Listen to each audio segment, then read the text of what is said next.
Heavy duty fog maker, ঘর ঠান্ডা হচ্ছে।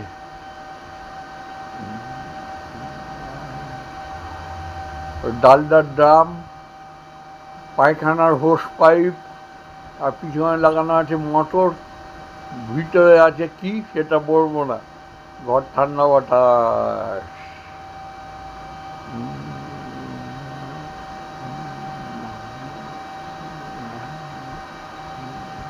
আমি এখন নিচে ঘরে আছি, এখানে তো এসি নাই, যার জন্য এটা চালাই। শব্দ হচ্ছে মোটরের, দেখতে পাচ্ছ?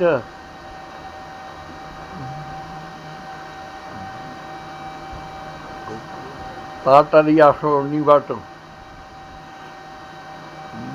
যেখান সেখানে নিয়ে যাওয়া যাবে। ইলেকট্রিক 12 ভোল্ট ব্যাটারিতে চলছে।